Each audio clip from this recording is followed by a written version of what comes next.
Šią muziką parašė kompozitorius Piotras Čaikovskis. Jis kentėjo dėl dažnų depresijos priepuolių, bet buvo genijus. Klausydami kultinių Pink Floyd, juk nekreipiame dėmesio, jog vienas jų sirgo šizofrenija. Skaitydami Kerouaką, negalvojame, jog rašytojas sirgo šią ligą. Sakoma, jog nuo genialumo iki pamišimo vos vienas žingsnis.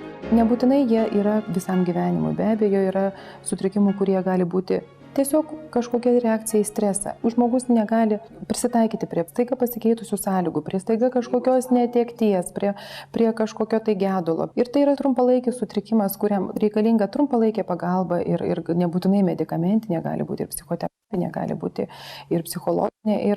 Ir tai yra vienkartinis galbūt yra toksai sutrikimas gyvenime ir jis pasitaiko praktiškai visiems žmonėms.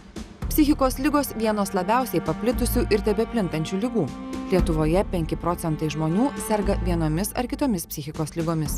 Tačiau jeigu kalbėti tą plačiąją prasme apie bendrą psichikos tą savijautą, jau ne ligą, o savijautą, tai praktiškai yra net ir atskiri tyrimai, kad vienuose tyrimuose sako, kad 46 procentai gyventojų turi vienokį ar kitokį, arba bent trumpą epizodą kažkokio tai sutrikimo. Tai reikia pasakyti, kad pusė Lietuvos yra psichikos ligoniai, gink dieve, ne, bet reiškia, kažkokiam gyvenimo laikotarpį, galbūt net ir ne liga, bet kažkoks tai emocinis sukrėtimas, emocinis, dvasinė kažkokia krizė jam yra buvusi. Kas būna, kai skauda siela, kai nepakeliamai sunku ar pasaulį suvokia žmogus kitaip? Kas yra tos psichinės ligos? Tai yra ir visas spektras yra afektinių sutrikimų. Visų pirma, depresija. Jų su amžium, su metais labai stipriai didėja. Ir tikimas, taip manoma, kad iki 2020 metais jų skaičius dar labai išaugs. Ir galbūt tai susiję yra su šiuolaikiniu gyvenimu. Žmogus yra neprisitaikęs prie tokios informacijos srauto ir prie to gyvenimo tempo. Taip pat yra begalė kitų ir tiek valgymo sutrikimų, tiek nerimo, visas spektras nerimo sutrikimų. Šizofrenija, toliau visokie nuotaikos sutrikimai, depresija, iš kitos pusės yra toks sutrikimas kaip manija, kada yra liguistai pakili nuotaika. Tai yra didžiausias spektras priklausomybių ir tai vėl ne tik narkotikai, tai šios dienos iššūkiai, priklausomybė kompiuteriui, priklausomybė azartiniam lošimam. Tai vėl yra visokių emocijos elgesio sutrikimų, tai galų gale potraukių sutrikimai, jie yra gydomi, visi yra gydomi. Apie mūsų požiūrį. Kartais jis negailestingas. Pasaulio sveikatos federacija skelbia, jog reikia ugdyti visuomenės supratimą apie psichikos sveikatą, skiepyti toleranciją psichikos ligomis sergančiųjų ir jų artimųjų atžvilgių. Nes psichikos liga gali susirgti kiekvienas, nepriklausomai nuo visuomeninės padėties. Ypatingai plona riba. Ir dar vieną dalyką, ką vienareikšmiai galim pasakyti, kad tie, kurie mes šiandien dar už tos ribos ir dar sveiki, tai bent patys savo atrodom. Mes čia taip nei su dievuliu, nei su likimu nepasirašym sutarties ir mes nesame tikri, kad absoliučiai bet kuris iš mūsų neturėsim tų problemų. Nėra taip, kad jeigu aš nesusirgau, pavyzdžiui, jokio psichikos sutrikimo neturėjau iki kokių 30 metų, reiškia neturėjau nieko panašaus. Susirgama bet kuriame amžiuje ir tai gali išprovokuoti kartais tokie dalykai, kurie visai nuo mūsų nepriklauso. Kodėl reikia šnekėti apie tai? Ar geriau palikti tas problemas patiems sergantiems? Kaip ten bebūtų, mes jeigu žiūrėtumėm statistiką, sergančių psichinėmis ligomis netgi didėja skaičius. Ir dėl to aš manau, kad būtų labai svarbu, kad žmonės kuo daugiau žinotų apie tas ligas, žinotų, kaip jos atrodo, kuo jos pasireiškia. Tikrai turim savo artimųjų tarpe sergančių, tai depresija, tai kitoms sunkesnėmis ligomis. Ir kuo daugiau žmonės žinos, tuo daugiau žinos, ką daryti su tais pacientais, kaip jiems pagelbėti, kaip jiems patarti. Ir be abejo švietimas yra reikalingas. Ką reiškia būti ne tik tolerantiškiems, kai kalbame apie psichinę negalią? Tai mūsų visuomenės nuoširdumo egzaminas. Neteisti kito, ištiesti ranką, suvokti tą pačią plonytę ribą, siejančią su tuo kitu pasauliu. Niekur nėra pasaulyje, kur kalbėtų su džiugesiu, kad aš turiu psichikos ligą. Nes pasakyti, kad aš buvau dėl danties skausmo kaimynui, tai čia arba kad man pilvas skauda, tai ir, bet pasakyti, kad man kažkas tai galbūt su mano psichikos sveikata, tarp aplinkinių tai nedaug dievinu, jeigu pateks iki darbdavio tą žinutę, tai pradės kilti abejonių, ar jisai gali dirbti, jeigu pasklis mokykloje, tai garantuotos patyčios. Žmonės dažnai slėpdami nuo svetimų akių savo ar artimųjų psichinę negalią labai rizikuoja. Ir ypač to žmogaus, dėl kurio atsiveria tylos siena, nenaudai.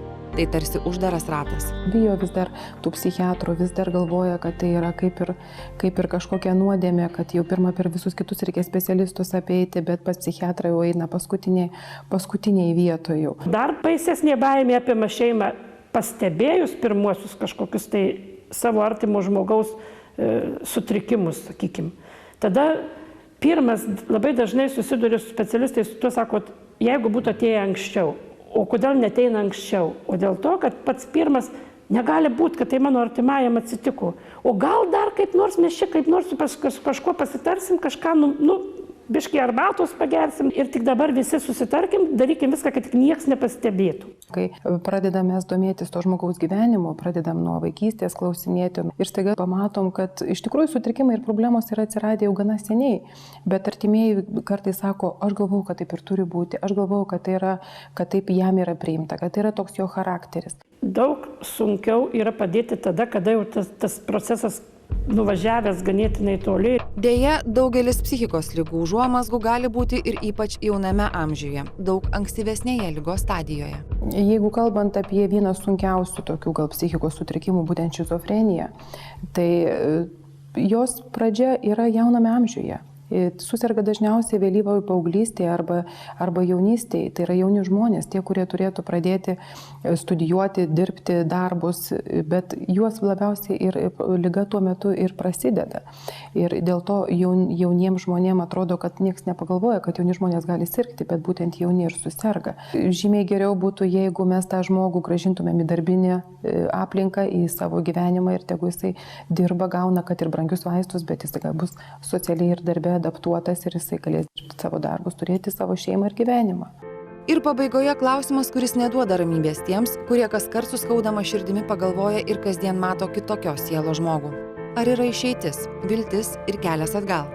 Psichikos liga šiais laikais nebėra nuosprendis, sako gydytojai. Absoliučiai. Net ir tais mano minimais sunkiais atvejais šiais laikais mes sakom, kad jeigu gal ir negali pasakyti, kad pilnai pasveiko, bet labiausiai pažeidžianti žmogų, sakykime, tokia diagnozė kaip šizofrenija, net ir jos atveju šiai dienai yra pakankamai pajėgus medikai padėti žmogui kartu su juo, dirbant bendrai, pasiekti tokią remisiją, kad žmonės metų metais ir dėsto aukštosiuose mokyklose, ir dirba kūrybinį darbą ir puikiausiai nesiskiria išoriškai sutikus, tu niekada nepasakysi, kad tu sutikai žmogų, kuris turi šitą ligą. Čia kaip ir su kiekviena liga. Ir aš nemanau, kad geriau prognostiškai susirgti kokiu cukriniu diabetu, juk tai irgi visam gyvenimui. Bet taip pat medikai šiai dienai gali žmogui padėti, kaip yra ta savoka, kontroliuoti savo ligą. Aš negalėčiau pasakyti, kad šizofrenija yra pagydoma, bet aš galiu pasakyti labai drąsiai, kad ji labai dažnai gali būti visiškai kontroliuojama ir labai didžiulį gyvenimo tarpą žmogus gali pilnavertį gyvenimą gyventi. Tam, kam šie klausimai rūpėjo ir kėlė nerimą, šiandien gal išgirdo, sakoma, pagrindinę žinutę, jog psichinė liga nebeturėtų būti baubas, o ir džiugu, jog pats požiūris į psichiatriją Lietuvoje pamažu kinta. Ta praraja šiek tiek jinai mažėja jau ir žmonės jau mažiau baiminasi. Nors be abejo lieka ypač vyresnių amžių žmonių tarpe, lieka baimė psichiatro, lieka ta izoliacijos, lieka tie filmai mintyse ir vaizdai matyti dar iš anksčiau. Iš esmės šiandien Lietuva turi gal ir ne viską, bet labai daug. Jeigu kalbėti apie pačius medikamentus, mes turime, galiu pasakyti, visus naujausius ir moderniausius. Reikia mokytis pasakyti, kad aš pats turiu eiti ieškoti tos pagalbos, jos prašyti ir vis tiek vienaip ar kitaip aš ją rasiu, jeigu aš to norėsiu.